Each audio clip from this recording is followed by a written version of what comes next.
बिस्मिल्लाहिर्रहमानिर्रहीम। Welcome to financial appraisal part 3।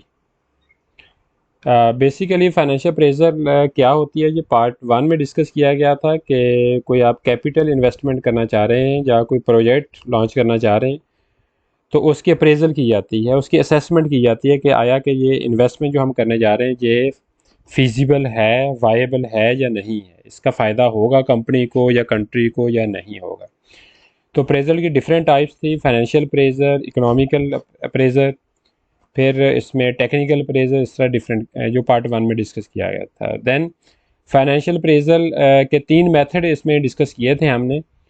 First one was NPV, second one IRR and third one BCR. तो इस part 3 में हम जो second method that is IRR, that is internal rate of return, ये discuss करते हैं। Basically IRR क्या होता है? The internal rate of return, that is IRR, is the annual rate of growth that an investment is expected to generate. कि जो हम investment करने जा रहे हैं, जो प्रोजेक्ट लॉन्च करने जा रहे हैं, को एक साल में उसकी ग्रोथ कितनी होगी, उसको हम एनुअल रेट ऑफ ग्रोथ को आईआरआर कंसिडर करते हैं। An IRR of 10% with a discount rate of 10% means the project is at break even point. Mean एक ऐसा प्रोजेक्ट जिसकी IRR हम कैलकुलेट करते हैं तो वो 10% है, जबकि जो डिस्काउंट रेट है वो भी 10% है। डिस्काउंट रेट जो है वो सेकंड पार्ट में हम डिस्कस किया था, तो वो भी अगर 10% है तो इट मीन वो प्रोजेक्ट जो है वो ब्रेक इवन पॉइंट पे है, उसका ना बेनिफिट होगा ना कोई लॉस होगा। हाँ, अगर कोई और tangible benefits other than financial अगर फर्म को, कंपनी को नज़र आते हैं तो वो डेफिनेटली उस प्रोजेक्ट को अवेल करेंगे, उसमें इन्वेस्टमेंट। एप्लीकेशंस ऑफ आईआरआर कि कहाँ कहाँ पे हम आईआरआर का इस्तेमाल करते हैं। Number 1, IRR is used to estimate the profitability on capital investment। Simple सी बात है, जो हम कैपिटल इन्वेस्टमेंट करने जा रहे हैं उस पर हमें प्रॉफिट कितने परसेंट मिलेगा। ठीक है, इसको हम कैलकुलेट करने के लिए उस कैपिटल इन्वेस्टमेंट की IRR कैलकुलेट करेंगे। Second one is IRR is use to compare potential rate of annual return over time. कि with the passage of time जो उसमें जो एनुअल रेट ऑफ रिटर्न होगा वो उस इन्वेस्टमेंट का या प्रोजेक्ट्स का क्या होगा।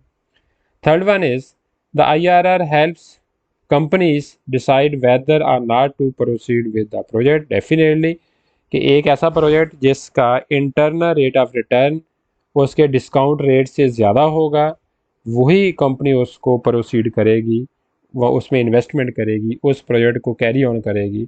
अदरवाइज कंपनी उसको डेफर कर देती है।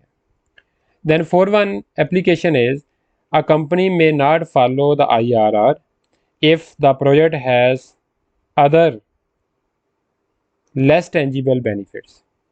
कि IRR तो उस प्रोजेक्ट की हमें डिस्काउंट रेट से ज़्यादा मिल रही है, तो ये ज़ाहिर कर रहा है कि ये हमारा जो प्रोजेक्ट है वो फिजिबल है, लेकिन उसके साथ साथ जो बाकी जो बेनिफिट्स हैं वो इतने टेंजिबल नहीं हैं।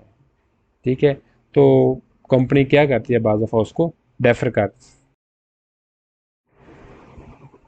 What are the advantages of the use of IRR financial method?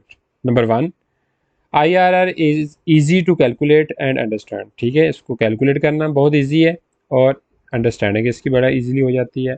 Then understanding इस सेंस में कि IRR अगर अगर रेट ऑफ रिटर्न से ज़्यादा है तो डेफिनेटली अंडरस्टैंडिंग बेहतर है, प्रोजेक्ट को वायबल है। Then IRR calculations rely on the same formula as NPV does. ठीक है, तो जो हमने NPV कैलकुलेट की थी, जो फार्मूला था फाइनेंशियल अप्रेजल का, तो तकरीबन वही इनपुट्स IRR के लिए यूज़ होती हैं। Third one, IRR helps companies and investors consider the time value of money. ठीक है, तो टाइम वैल्यू ऑफ मनी को कैलकुलेट करने के लिए भी हम इस्तेमाल करते हैं। अब टाइम वैल्यू ऑफ मनी क्या है? सिंपल है, ये पहले पार्ट 1 में भी डिस्कस हुआ था। This is a concept that states that an amount of money will be worth more now than the same sum in the future. कि जितनी अमाउंट हमारे पास इस वक्त है, इसकी वर्थ ज़्यादा है इस वक्त as compare to the money in the same money amount of money in the future. कि अगर 1 मिलियन हमारे पास इस वक्त है तो उसकी वर्थ ज़्यादा है as compare to 1 million in the future. तो this is time value of money. With the passage of time the जो वैल्यू होती है मनी की वो डिक्रीज हो जाती है due to inflation and other factors. जी, तो last slide of this video is disadvantages of IRR. Definitely इसके जैसे एडवांटेजेस हैं तो उसके डिसएडवांटेजेस भी हैं आईआरआर फार्मूला यूज़ करने के। One is IRR exclusively can lead to make poor investment decisions, specially if comparing two projects with different durations. कि अगर आपके पास दो डिफरेंट प्रोजेक्ट्स हैं जिनका ड्यूरेशन डिफरेंट है, एक का 1 साल है, दूसरे का 3 है, या 3 और 5 का कम्बिनेशन है, तो उनका कंपैरिजन हम इस आईआरआर मेथड से इन एक्चुअली नहीं कर सकते। Second one is IRR does not take the actual dollar value of the project in cash flows. Cash flows are of two types. Main cash outflows, जो हम project की में investment कर रहे हैं, पैसे लगा रहे हैं, प्रोजेक्ट की जो कॉस्ट होती है। जबकि इनफ्लोज में आ जाता है जो प्रोजेक्ट हमें दे रहा होता है, जो उसे रेवेन्यू हम जनरेट करेंगे। तो इन जो कैश इनफ्लोज और आउटफ्लोज हैं उनकी जो उसमें जो डॉलर वैल्यू ऑफ मनी है उसको ये इंटरप्रेट नहीं करता जो आईआरआर मेथड है। Third one is IRR does not consider the anomalies irregularities in cash flows। कि कैश फ्लोज में कुछ चेंजिंग आ जाती है, कुछ इरेगुलरिटी आ जाती है, तो उस वक्त ये IRR मेथड इंटरप्रेट बेहतर तौर पर नहीं कर सकता।